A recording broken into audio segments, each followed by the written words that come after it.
The story of our world every day. Listen and your heart may open up. If ever you feel frightened of our world that's washed away, a mother is a mother, come to us. Women, women, women, women. Women sew the fabric of our world every day. History of violence made it through.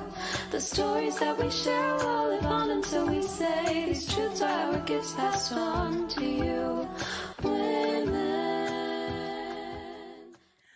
Welcome to tonight's hashtag 101 Night Show. I'm Lisa Liebau, co-founder and president of the Scheherazade Project, a women's activism through storytelling arts movement that uses the power of art, creativity, solidarity, and courage in promoting social justice, nourishing our spirits, and enabling a more beloved community. We're more than halfway through our Election Day countdown with creativity. We've been showcasing our strong voices to encourage all Americans to use their voices in the most important way, vote. Join us live every night, 8 p.m. Eastern, or watch previous episodes by visiting YouTube, Facebook, and IGTV. Tonight, we're featuring Allida Black, research professor of history and international affairs at the George Washington University and project director and editor of the Eleanor Roosevelt Papers.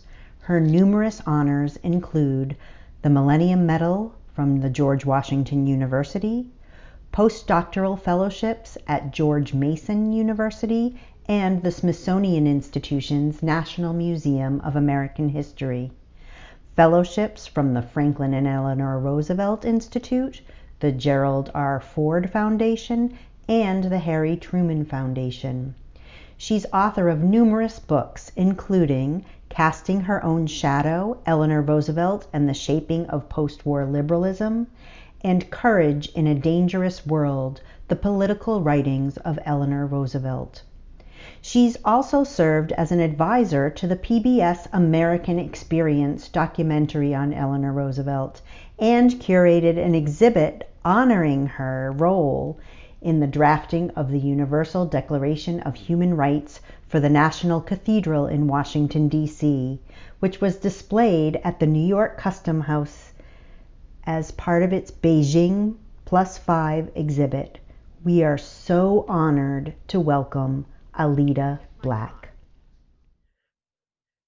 Hello, everybody. I'm so glad to be a part of the Scheherazade Project. What a fabulous idea. You know, we're living in some, let's just say, perilously uncertain times. And as a historian, I go back and try to figure out what we can learn from people that will help us steer our country and ourselves in a way that lives up to the values that we all hope we share. And as we approach August 26th, the 100th anniversary of women's rights to vote, you know, I can't help but go back and look at how people fought for that, the battles that they waged, the way they put their lives at risk, how their minds changed, the strategies that they learned, the friendships that we formed, and most importantly, how that intensely personal struggle changed over time. And I think the best way to look at this is to look at Eleanor Roosevelt. You know, we all think of Eleanor as some demigod, this absolutely perfect first lady. You know, she stood up for the downtrodden. She was a co-president. You know, she really wrote the Universal Declaration of Human Rights. Well, all of that is true, but all of that is an exaggeration. And so what I would like to walk you through is let's just look at Eleanor Roosevelt's struggle to find her own voice, how that played into women's rights to vote, and how she realized that that really was primarily directed toward white women, and how limited a focus that was, and how she ended up risking her life, becoming what the FBI called the most dangerous woman in America, amassing the largest FBI file in history up until that time, braving numerous assassination attempts, having the Ku Klux Klan place the largest bounty on her head in its history, and then understanding how fundamental the right to vote was to both American and universal human rights. So that's the story I'd like to tell on whatever night this is of the 101 that Lisa and company are presenting to the world. You know, Eleanor Roosevelt was initially opposed to women's suffrage. It wasn't that she was a radical anti-activist. It's just that she thought, I'm doing such great work, women are doing such great work, and all these nonprofit social justice movements, that's really the way that we can make our voice heard. This is how we can hear about change education. This is how we can address the discrimination that immigrants face. This is how we can fight to get a living wage. But when Franklin ran for vice president in 1920, Eleanor realized that he was pro-women's suffrage, so she changed her position. And once she became engaged, it was like, boom, the switch totally flipped because she got it. She got it down to the bottom of the soles of her feet. She became one of the best political organizers the country had ever seen. Soon she would be the clandestine head of the Women's Democratic Committee of New York State. She would help form the women's division of the Democratic National Party. She would develop national strategies. She would do media campaigns. She would write these great flyers before Move On and Emily's List and Invisible, talk about how women can organize. She had what was called the Reporter Club, where information, like similar to the Indivisible training packets that are sent out all over the country today, would go for women to meet with other women and have meetings in their own living rooms, their own cafes, around their kitchen tables, over tea, over coffee, over water, on how women could organize to change legislation. Because she said in the first book she ever wrote, it's up to the women. And if the women don't raise their voices, government will fail. And so she wrote an op-ed in a magazine in late 1933, right at the height of the Great Depression.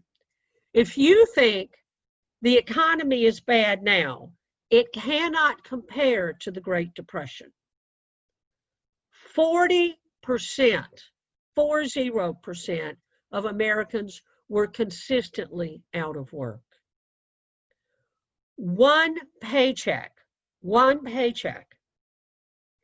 kept 2/3 of Americans out of foreclosure.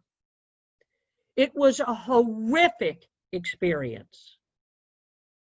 So if you think about the COVID economy and you magnify it and you double it and you throw in starvation and you throw in people living on the streets and you throw in an economic calamity, the Dust Bowl, where the top 5 inches of soil are blown off all of the arable land in the middle of the country, where cows strangle in dirt, where farmers are forced off the land, where the storms are so intense that the dust eats through mortar that are holding bricks together, you will see how intense the struggle of the Great Depression was.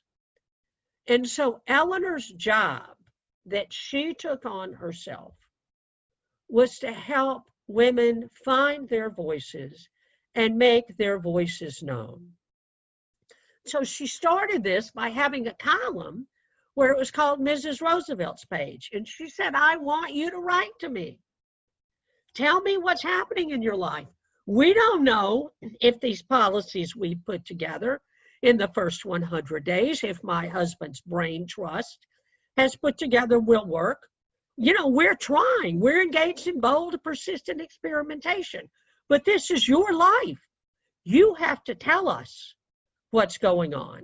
And so women and men, excuse me, wrote her by the hundreds of thousands.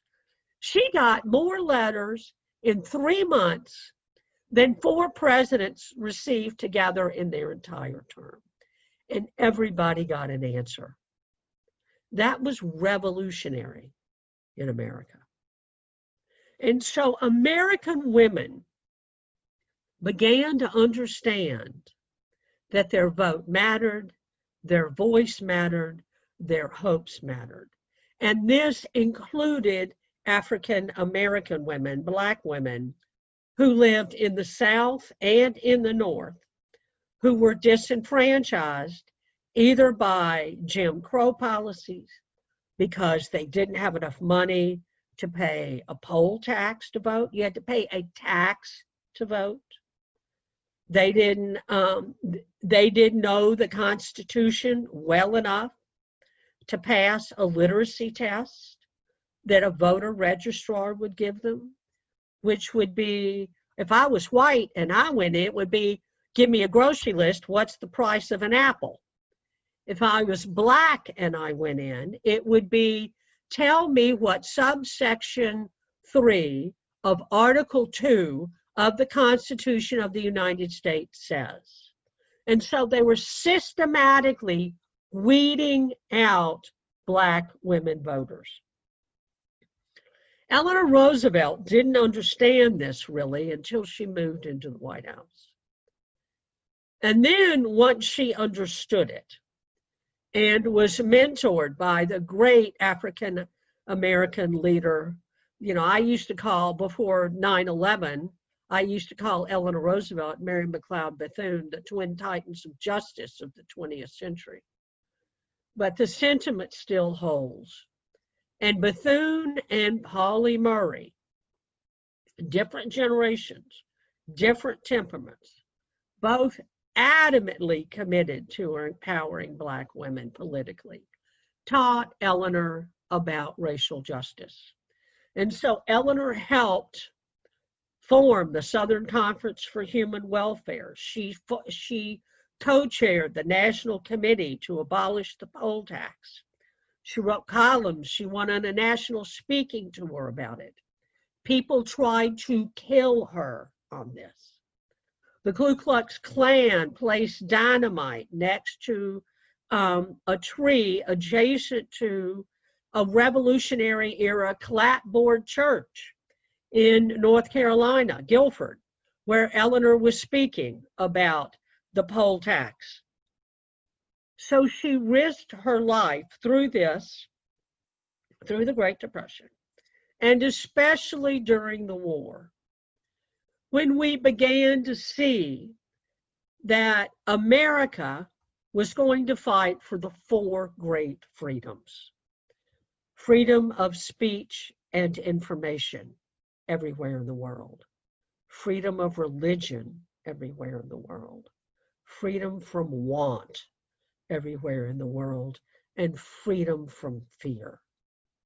So what do those 4 things mean? And how can you act to ensure that the battle for those goes forward rather than falls apart? And the vote to Eleanor was one of the essential ways to doing it. organizing your community and voting your conscience was the way to fight fascism as much as being on the battlefield was. Because America was incredibly divided during the war. And this made Eleanor see that just because we were fighting an enemy abroad, we also had to fight fear at home. African American women had joined the military. African American women had produced every single ounce of nitroglycerin, the most dangerous, most volatile explosive in the war, and loaded it and shipped it. Eleanor worked with Bethune and Murray to really empower women to vote. And she fought with segregationists in the United States about this, so much so that Theodore Bilbo, who was the senior senator from Mississippi, was the only senator in the United States Senate to vote against Eleanor's appointment to the first American delegation to the United Nations. And Eleanor spent her time at the UN working to craft the Universal Declaration of Human Rights. It had never been done in the history of the world.